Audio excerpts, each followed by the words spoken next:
There's something so camp about modern German, though. You know what they call a mobile phone? It's just so typically camp. Mein Handy. Oh, wo ist mein Handy? Ich habe mein Handy verloren. Oh, that's my handy. Are you hosting the BAFTAs this year? Not, no. No? Oh, it's a shame, because I was going to say you should do it in that voice. No, I'm welcome to the BAFTAs. Stop it! No. Who was it who made Chachuba famous? Connolly. Billy Connolly, exactly, did a famous routine about Chachuba. What the fuck's that? Chachuba? Chachuba? He has a way of repeating words, Billy Connolly, that I remember many years ago. And the phone rang, and it was Billy Connolly. He didn't introduce himself. He just went, Benjamin Netanyahu? And I said, what? He said, Benjamin Netanyahu?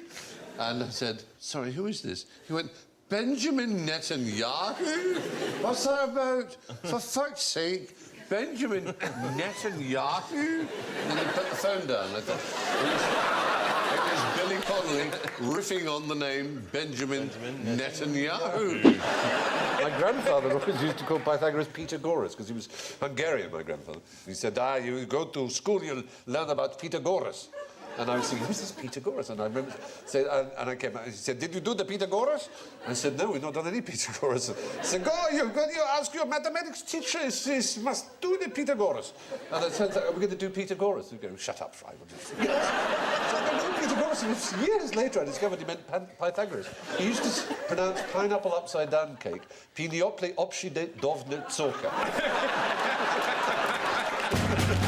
And then in the Australian Morning Bulletin, which, of course, is called The Bully, they said there was an error printed in a story titled Pigs Float Down the Dawson on page 11 of yesterday's Bully.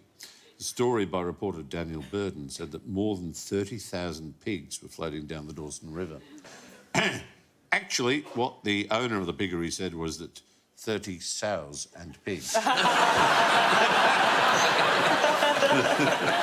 We'd like to apologise for the error. There's a story of Brendan Byrne in Canada. Do you know this? He was on Canadian television and drunk, as he always was. They said, so what brings you to Canada, Mr. Behan? And he said, well, now, I was in a bar in Dublin and they had one of those coasters and it said on it, drink Canada dry, so I thought I'd give it a shot. You watch too many of those horror films where it's always the phone call came from inside the house. Yeah. Well, if they're not in the house, they can't get you. Your horror movies sound fine. There's so many genres, and sometimes there's the cabin in the woods genre. There are high school ones. And there's camp ones. Camp ones, exactly. Yeah. I mean, not camp in the sense of... No. Camp horror would be quite fun, wouldn't it? Ooh! Ooh! You gave me a start. What was the first invention to break the sound barrier? Mae West vibrator. Cannonball, musket fire, catapults. Whoa, hello. Oh. No, not the cannonball. I spelt it wrong, points to me. There's two ends in cannon, isn't there? Three, I would have thought. Yeah, well, one on the end, but Yeah, yeah. in the middle. In the middle, too, yes, yeah. Otherwise, it's a ball of religion. Yes, we thought it might be... Exactly. We thought it was Bobby and Tommy, you know. Hey! Hey! You're looking at me! Looking at me! Stop looking! Alice McGowan, watch out! Hey! Those strange women on Desert Island Discs, did you ever hear Diana Mosley? No, she liked a bit of Wagner. She did like Wagner, but she liked Hitler and met him many times. She said, well, what people don't understand is how funny he was. He was very funny. You know, his eyes were quite blue. Oh, yes, they were quite blue. Makes it all all right. Quite blue. One scene never forgotten. Well,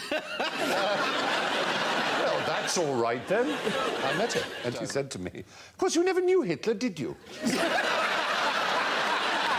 you know, of course, guards were indeed there were lots of stories about men doing things with guardsmen in the 50s and 60s. And that story of Churchill was woken up one morning when he was Prime Minister in the 50s.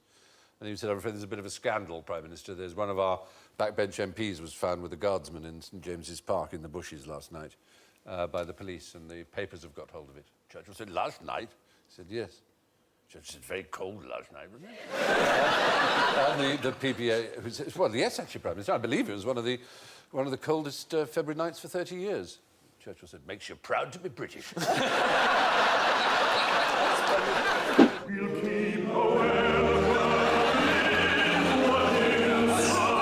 The voice of your forefathers there, the ancestors, isn't it? Keeping a welcoming ear inside, isn't that? So, before we start... Were they Pakistanis?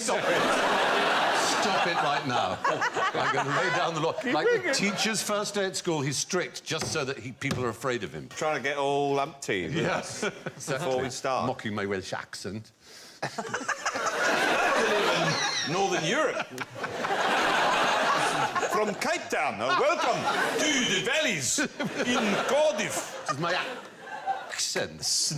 You stop halfway through, isn't it? Isn't it? Yes. It's gone all street now. Yeah, I stop halfway through, innit? That's like that. Right, OK, all right. Stephen Fry, yeah, QI, that's it. The Titanic Museum in Belfast, which is quite good. They... They'll now be using that on all of their You better do a bit better there at Belfast now. Yeah, not good enough, really, for Alan. That's one of his best ones. What's Chubacca like?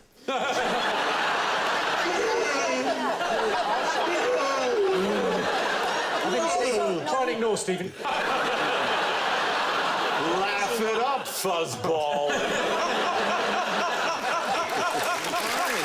Yeah, but this particular chase happened, as I say, in '64, but in 1982, a man called Brian, which is a good Irish name, told the Liverpool Echo that he had been working in the park when some children saw him and mocked him for his height, or rather lack of it.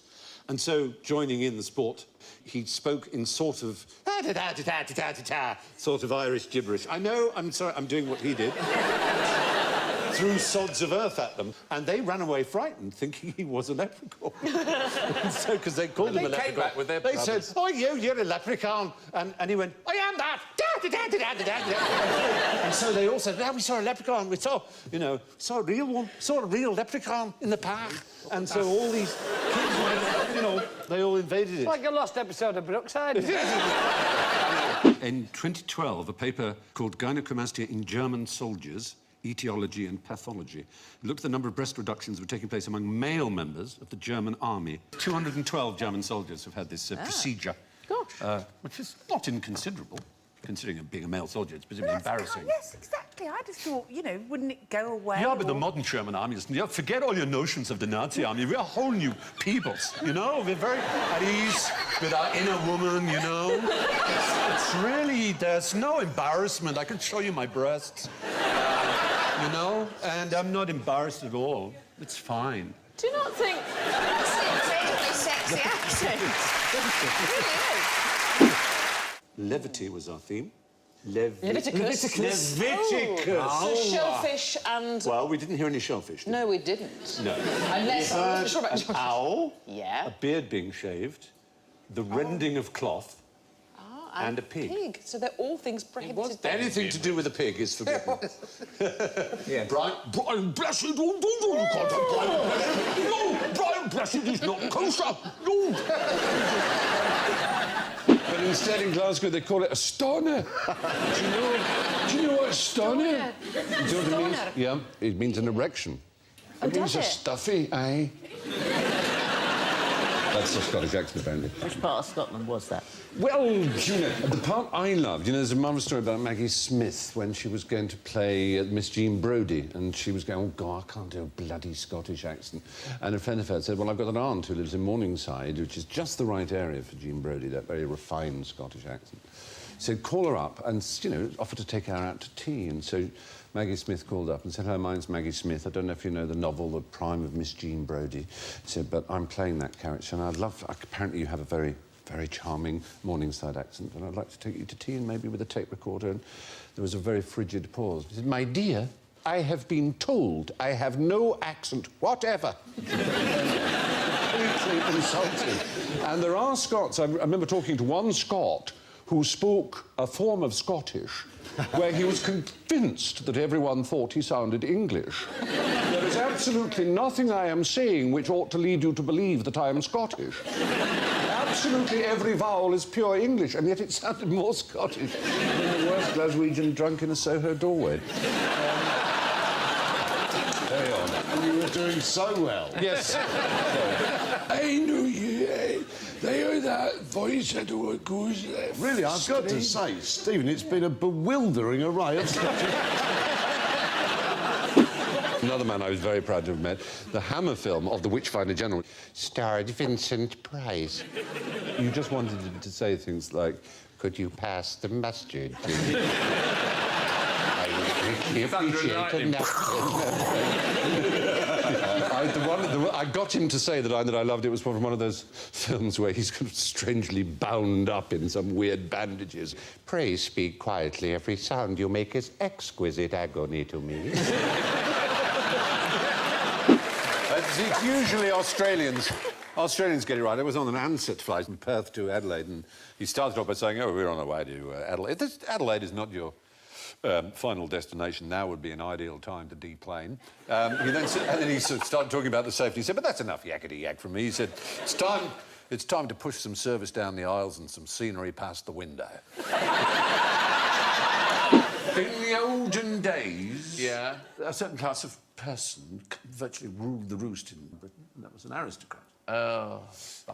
Yes, absolutely shocking people. And you had to throw yourself into the gutter if one approached you. Well, sometimes they had strong, stern and absurd moral views. And... So they weren't allowed to walk? Well, yes, if you Side by imagine... side. I'm not having the working classes next to each other in the street, because it can only lead to touching. I know you think you're doing a voice, but that is how you talk.